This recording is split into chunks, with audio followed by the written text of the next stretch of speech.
Bonjour, aujourd'hui je vais vous parler d'un thème très important je trouve à aborder. Ce thème est celui de la relation mère-ado ou mère-fille, personnellement c'est mère-fille pour moi. C'est une période qui est très difficile autant pour les parents que pour les ados. Pourquoi?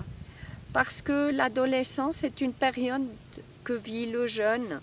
Il est en train de quitter le monde de l'enfant et gentiment d'entrer dans le monde de l'adulte, mais il n'est ni enfant ni adulte. Et pour lui, ça devient une période très inconfortable. Il se cherche, il veut s'affirmer, ce qui va créer des conflits. Pour les parents, pour quelle raison cela est difficile? C'est parce qu'ils vont devoir apprendre à lâcher prise sur leurs enfants, à leur permettre, à leur donner la possibilité, la liberté de vivre certaines expériences qui peuvent peut-être pour eux être pénibles, difficiles, mais qui sera une clé pour leur apprentissage de vie. Là, je parle bien de ces adolescents. Je vais vous donner mon exemple personnel pour que vous compreniez mieux où je veux en venir. Avec ma fille aînée qui a actuellement 20 ans, donc nous sommes en 2014, avec ma fille aînée, toute sa période de l'adolescence fut pour moi une période très très difficile. Elle était conflictuelle. Je l'ai toujours aimée, ma fille, je continue de l'aimer, mais cette période était très très pénible parce qu'elle était beaucoup dans le rejet, beaucoup dans le conflit, la rébellion. Elle s'énervait, elle jurait. Et moi, je ne savais plus quoi faire. Et il y a 2 ans, j'ai compris, j'ai pu réaliser pour quelles raisons il y avait eu autant de conflits entre nous. En fait, j'ai pu réaliser que ma fille, pendant son adolescence, me renvoyait à mon adolescence, à cette période de ma vie que j'ai vécue, que je me suis en fait inconsciemment interdite de vivre, ou plutôt je dirais limitée énormément. Pour quelle raison? Parce que j'avais une mère qui voulait avoir des enfants modèles, que j'entendais régulièrement dire depuis que j'étais petite fille, dire à ses amis: ah, mes filles, ce sont de petites filles modèles. Et je voulais tellement être aimée, reconnue par ma mère, qu'à la fin je suis rentrée dans ce rôle de petite fille modèle. Et lors de mon adolescence, j'étais l'ado modèle, l'ado obéissante, l'ado qui s'interdit de se rebeller. Et qu'est-ce qui s'est passé avec ma fille aînée?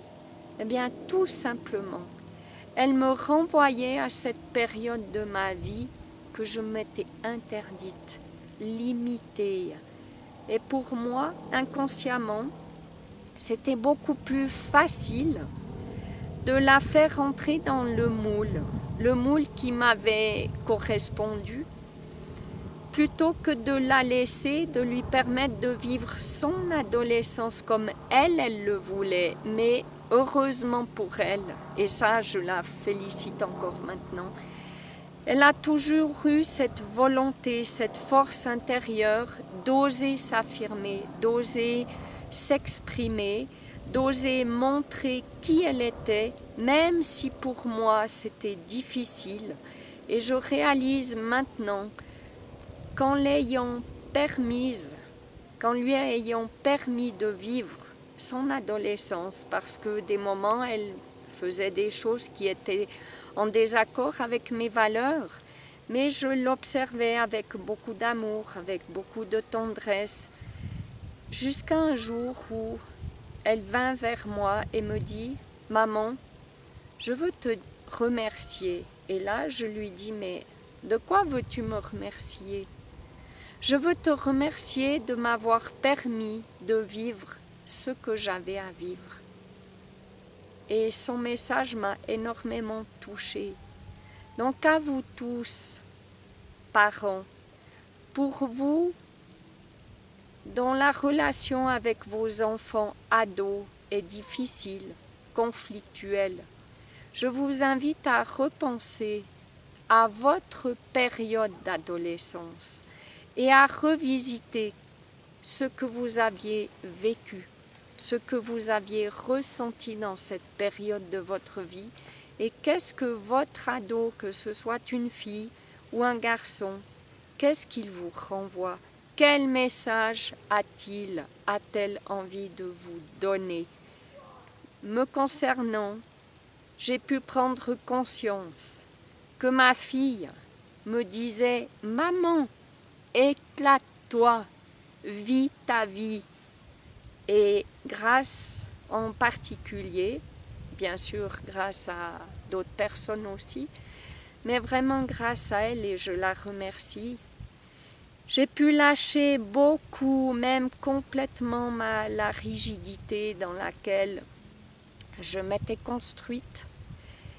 Et ouvrez-vous à vos ados, écoutez-les, prenez du temps avec eux pour communiquer, car la base de la relation entre parents et ados est la communication. C'est clair qu'ils ont besoin de limites, mais ils ont aussi besoin de pouvoir vivre leurs expériences, car c'est à travers l'expérience de vie que nous apprenons. Regardez, si je vous dis évite de toucher cette plaque, elle est chaude, vous allez devoir la toucher pour pouvoir comprendre ce que veut dire chaud. Donc c'est la même chose. Vos ados ont besoin de faire leur découverte, leur apprentissage de vie. Alors, je vous invite, ouvrez-vous à eux et vous verrez, vous pourrez vivre de magnifiques relations avec eux. Personnellement, ma relation actuelle avec ma fille est juste splendide. Quand nous nous voyons, parce que maintenant elle a quitté la maison familiale, quand nous nous voyons même régulièrement, nous passons du temps à partager, à communiquer. Nous sommes comme deux adultes, l'une avec l'autre, et chacune dans le respect de l'autre. Moi, en tant que mère, respectant ma fille en tant que fille, et ma fille, en tant que jeune femme, me respectant, me reconnaissant comme mère. Je vous souhaite beaucoup d'amour et de bonheur avec vos ados. Merci de m'avoir écouté.